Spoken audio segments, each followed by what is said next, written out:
শালার বয়স হয়ে চুলে পাক ধরতে গেল, এখনো পর্যন্ত একটা চাকরি জোগাড় করে উঠতে পারলাম না। আর চাকরিটা জোগাড় করতে পারছি না বলে বিয়েটাও করতে পারছি না। ওদিকে মেয়েটাও বুড়ি হয়ে গেল। এই তো আজ বিকালেও আমার জন্য ভ্যাটের মাঠের পাশে ওয়েট করবে। কি যে করি না, যেভাবেই হোক আজকের ইন্টারভিউটা ভালোভাবে দিতেই হবে। এই চাকরিটা আমাকে পেতেই হবে। দুগ্গা দুগ্গা বলে যাই তো, কোনো অপায়ের মুখ যেন আজকে না দেখতে হয়। এর আগে যতদিন ইন্টারভিউ দিতে গেছি কোনো না কোনো অপায়ের মুখ দেখেই যেতে হয়েছে, যে কারণে আমার চাকরিটা হয়নি। আজকে তাড়াতাড়ি করে যাই। সকাল থেকে একটানা ইন্টারভিউ নিচ্ছি, এখনো পর্যন্ত একটা ভালো ক্যান্ডিডেট পেলাম না। কি যে পড়াশোনা করে এরা, সাধারণ জ্ঞান বলে এদের কিচ্ছু নেই। এদের সুযোগ দিলে আমার কোম্পানি 1 মাস নয় 1 সপ্তাহেই লাটে উঠে যাবে। দেখি পরে কে আছে, পাওয়া যায় কিনা একজন। সিকিউরিটি, নেক্সট কে আছে পাঠাও তো। আসবো স্যার। হ্যাঁ আসুন আসুন, বসুন। আচ্ছা, আপনার নাম? কৌটো ঢালি স্যার। কি কৌটো নিয়ে এসছেন? কিসের কৌটো ঢালবেন আপনি এখানে? না স্যার, আমার নাম কৌটো ঢালি। ও, তাই বলেন। আপনার নাম কৌটো ঢালি, তাই তো? আমি ভাবলাম আপনি কিসের না কিসের কৌটো আবার এখানে ঢালতে এসছেন। না স্যার, আমি কৌটো ঢালতে আসবো কেন? পেপারে অ্যাড দেখে আমি তো আপনার এখানে ইন্টারভিউ দিতে এসেছি। তা বেশ, তা বেশ। তা কৌটো বাবু, আপনার বাবার নাম কি? উম, বাবার নাম কোনটা যে বলি? কোনটা বলবেন মানে? আপনার বাবা কটা? স্যার আমার বাবা তো তিনটে। কোন নামটা যে বলি আপনাকে? 3টে বাবা? কিভাবে? স্যার, একটা হলো আমার নিজের বাবা, আর একটা হলো আমার শ্বশুর বাবা, আর আরেকটা হলো আমার গুরু বাবা। কোন নামটা যে বলি আপনাকে আমি বুঝে উঠতে পারছি না স্যার। হ্যাঁ, তাহলে তো প্রশ্নটা আপনার কাছে খুব টাফ। আচ্ছা কৌটো বাবু, আপনি তো আমাদের এখানে ম্যানেজার পোস্টের জন্য ইন্টারভিউ দিতে এসেছেন, তাই তো? ম্যানেজারের কাজটা কি সেটা আপনি জানেন? হ্যাঁ স্যার, ম্যানেজারের কাজ জানবো না কেন?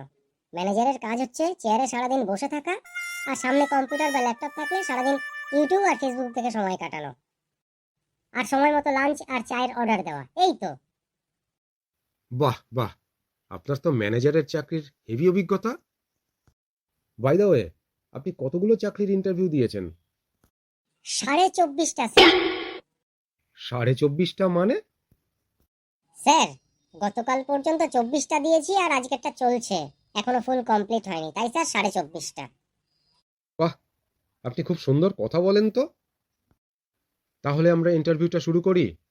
শুনুন, প্রশ্নগুলি কিন্তু আপনাদের বুদ্ধি পরীক্ষার জন্য করা হবে, তাই খুব ভেবে চিন্তে শান্তভাবে উত্তর দেবেন, ঠিক আছে? আপনি শুধু স্যার প্রশ্ন করুন, আমি টপাটপ উত্তর দিয়ে দেবো। আচ্ছা কৌটোবাবু, বলুন তো মাছ জলে কেন থাকে? স্যার, মাছ কি আর স্বাদে জলে থাকে? মাছ তো জলে থাকে ভয়ে। মাছ ভয়ে জলে থাকে? কিভাবে? স্যার, মানুষ এমনিতেই খাদ্য রসিক।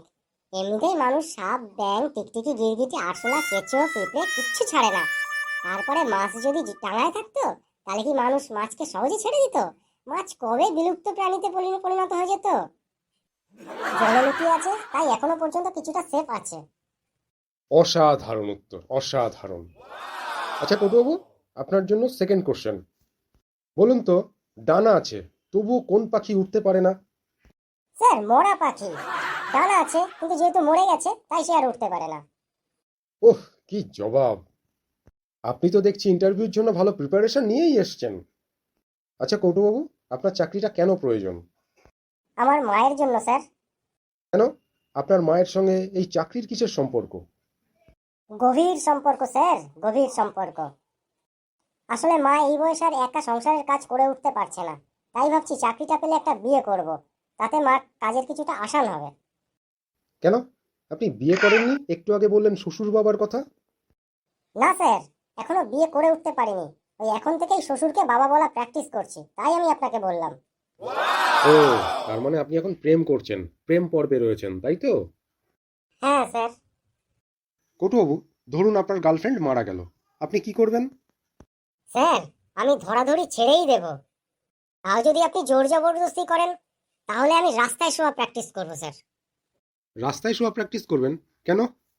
স্যার, আমার গার্লফ্রেন্ড হচ্ছে একটা কুমড়ো পটাশ, যে কারণে ওর অন্য কোথাও বিয়ে হচ্ছে না।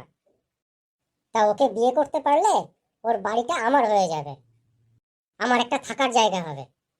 এবার গার্লফ্রেন্ড যদি মারা যায় তাহলে তো বাড়িটা আর আমার হবে না, এদিকে বাবাও আমাকে আর বেশি দিন রাখবে না, লাথি মেরে বাড়ি থেকে বের করে দেবে। তো আমার তো সেই রাস্তায় থাকতে হবে, তাই রাস্তাঘাটেই শোয়ার প্র্যাকটিস করতে হবে। আপনি তো খুব দূরদর্শী মানুষ। আচ্ছা কৌটুবাবু, মেঝেতে ডিম পড়লে ফাটবে না, কি করে সম্ভব এটা? ভেরি সিম্পল স্যার, ডিমটা প্লাস্টিকের হতে হবে, আপনি যত জোরেই ছুড়ুন না কেন ও ডিম আপনি ভাঙতেই পারবেন না। ওহ, কি জবাব! আচ্ছা বলুন তো, একটা বাড়ি বানাতে 10 জন মিস্ত্রির 1 মাস সময় লাগে, তাহলে ওই বাড়িটাই বানাতে 5 জন মিস্ত্রির কতদিন সময় লাগবে? একদিনও না স্যার, কারণ বাড়িটা তো বানানোই হয়ে গেছে, আবার কি বানাতে হবে। বাহ বাহ বাহ বাহ, বেশ। আচ্ছা বলুন তো, গ্যারান্টি আর ওয়ারেন্টির মধ্যে পার্থক্যটা কি? এটা কোনো প্রশ্ন হলো স্যার? আপনি আমার বউকে তো আগেই মেরে দিয়েছেন। তা ধরুন আমি আপনার বড় মেয়ের সঙ্গে প্রেম করছি স্যার, এটা হলো স্যার গ্যারান্টি। আর আমি আপনার বড় মেয়ের সঙ্গে প্রেম করতে করতে আমি আপনার ছোট মেয়ের সঙ্গেও লাইন মারছি, এটা হলো স্যার ওয়ারেন্টি। বচ্চার ছেলে আমার মেয়েকে পর্যন্ত টেনে নিয়ে আসছে।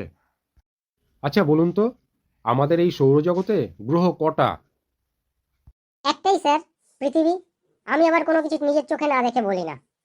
তা আপনি কি বলতে পারেন এই পৃথিবীর বয়স কত? 29 বছর স্যার। পৃথিবীর বয়স 29 বছর? কিভাবে? স্যার এই 29 বছর ধরে পৃথিবীকে দেখছি তো, তাই পৃথিবীর বয়সই 29 বছরই। আমার বয়স তো 45, তাহলে এই 29 বছরের আগের বছর আমি কোথায় ছিলাম? ওটা আপনার মাই বলতে পারবে স্যার। বিয়াদব, আমার মাকেও ছাড়লো না। আচ্ছা, আপনাকে যদি একটা অপশন দেওয়া হয় যে আমি আপনাকে 10টা জলের মতো সহজ প্রশ্ন করব অথবা একটি কঠিন প্রশ্ন করব, তাহলে আপনি কোন অপশনটা চুজ করবেন? স্যার আপনি কঠিন প্রশ্নটাই জিজ্ঞাসা করুন। আচ্ছা বলো তো, দিন আগে না রাত আগে? স্যার দিন আগে। দিন আগে? কিভাবে, বোঝাও আমাকে। না স্যার, আপনি আমাকে বলেছেন একটা কঠিন প্রশ্ন করবেন, আমি কঠিন প্রশ্নটার জবাব দিয়েছি, এটার তো আর জবাব দেবো না স্যার, আপনিই বলেছেন। এই রে, আমার কথার প্যাচে আমাকেই ফেললো। আচ্ছা কটবাবু, আমরা যদি আপনাকে সিলেকশন করি, আপনি প্রথম কদিন কি করবেন? স্যার চাকরির আনন্দে তো প্রথম দিন সারাদিন ঘুমিয়েই কাটাবো। আর দ্বিতীয় দিন? স্যার দ্বিতীয় দিন কুমড়ো পটাশ মানে আমার গার্লফ্রেন্ডকে নিয়ে ঘুরতে বেরোবো। তারপরে? স্যার এইভাবে আনন্দ করতে করতে তো 1 মাস কাটিয়ে দেবো। এবার পরের মাসের 1 তারিখের আগে যদি স্যালারিটা ঢুকে যায় তাহলে পরের মাসটা অফিসে আসা শুরু করবো, ব্যাস। ও, তাহলে আপনি 1 মাস ছুটি কাটাবেন, তার পরের মাস থেকে কাজে জয়েন করবেন? না স্যার, আপনি যেদিন বলবেন আমি সেদিন থেকেই কাজে আসবো, শুধু একটু আমাকে আনন্দ করার সময়টা তো দিতে হবে। আমরা আপনাকে সিলেক্টই করলাম, কিন্তু একটা কথা মাথায় রাখবেন, যে কয়দিন আপনি আনন্দ করতে অফিস ছুটি করবেন সে কয়দিন কিন্তু আপনার স্যালারি কাটা হবে। আপনি যতদিন খুশি আনন্দ করতেই পারেন। Thank you sir. বন্ধুরা, চাকরিটা তাহলে পেয়েই গেলাম। এই ভিডিওটা যদি তোমাদের ভালো লেগে থাকে তাহলে প্রচুর পরিমাণে লাইক, কমেন্টস এবং শেয়ার করো, এবং চ্যানেলটা সাবস্ক্রাইব করতে ভুলবে না কিন্তু। আসছি পরের কোনো নতুন হাসির ভিডিওতে, ততক্ষণের জন্য বাই।